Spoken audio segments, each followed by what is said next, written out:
Howard Stern Show.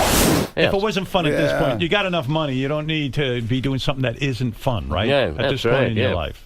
Well, it was fun, but, and also, good old Malcolm, he had this awful condition, which stunk and all that. And Let's talk about Malcolm, your brother, right? Yes. Yeah, your brother, in a sense. Yeah. And Malcolm is a great guitar player, a collaborator. One of the best. Yeah. One of the best. And he is suffering from dementia. Yeah.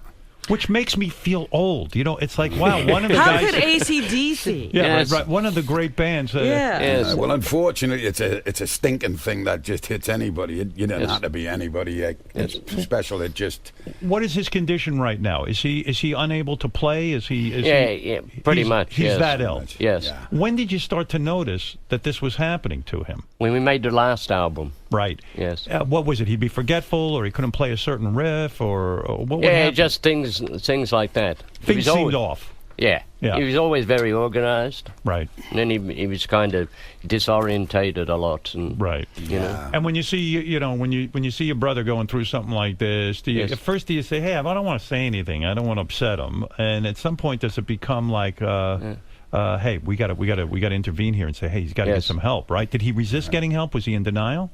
No. He knew. He knew something, was not right. Yeah. Only 61 years old. Yes. It's not that old. No, not these now. days. Yes. But, Malcolm's a straight shooter. If you ever met Malcolm, he just tells it the way it is. And, and he knew what was happening and all that. And he did say, just, keep on making music, Is that what he said? Not in a sentimental type of way. He's not like that. Not like, hey, guys. It wasn't anything dramatic. Yes. It was just keep on making music. And I mean, there was a time that he came to you and he said, look, I'm not going to be able to continue doing this. And he said, I want you guys to, I don't want you to break up the band. I want you to continue on. Yeah. I mean, when he first got diagnosed with this condition, he, because I said to him, do you want to keep going with this? Yeah. And he said, yeah, keep going till I can't do it. Because he loves it. Yeah. Oh. That was his thing, Yeah. And so that's an interesting question. To me, like a band like The Who, they go on. Yes. If as long as Townsend and Daltrey are there, they can go on. Yes. In a sense, if the two of you guys are there, the band AC/DC goes on. If something happened to one of you guys, would the band then would it stop? Would AC/DC be over if something happened? You're forgetting Cliff as well. Cliff Williams is a big part of this band with his bass playing. And without him there, I think we'd have a big miss. They've already replaced one lead singer. Yeah, right. Well, that was legendary. That was a miracle. You talk about that. Yes. Bon Scott. This is an amazing story. Bon Scott was the original singer in AC/DC. Yeah. And he saw Brian singing in a bar somewhere. Yes. And he turned to you, Angus, and he said, you know what? If anything ever happens to me, that's the guy you should get to sing in AC/DC. Is that a true story?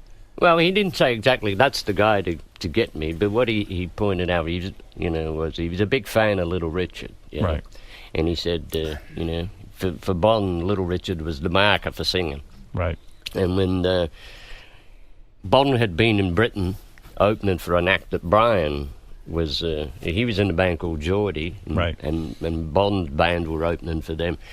And Bon told the story. He said he saw this guy, in this band Geordie, the lead singer, and he said, hey, he was really great. He had the Little Richard chops, right, which he really dug. And then he said, what was really cool though, he says, here's this guy screaming at the top of his lungs, then he hits the floor and he's going in circles and screaming. It's like a rabid dog. Yeah.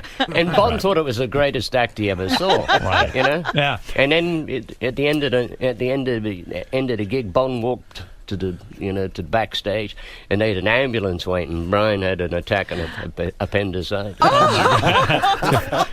Hey, that's why he was rolling around on the floor. Wow. The Howard Stern Show.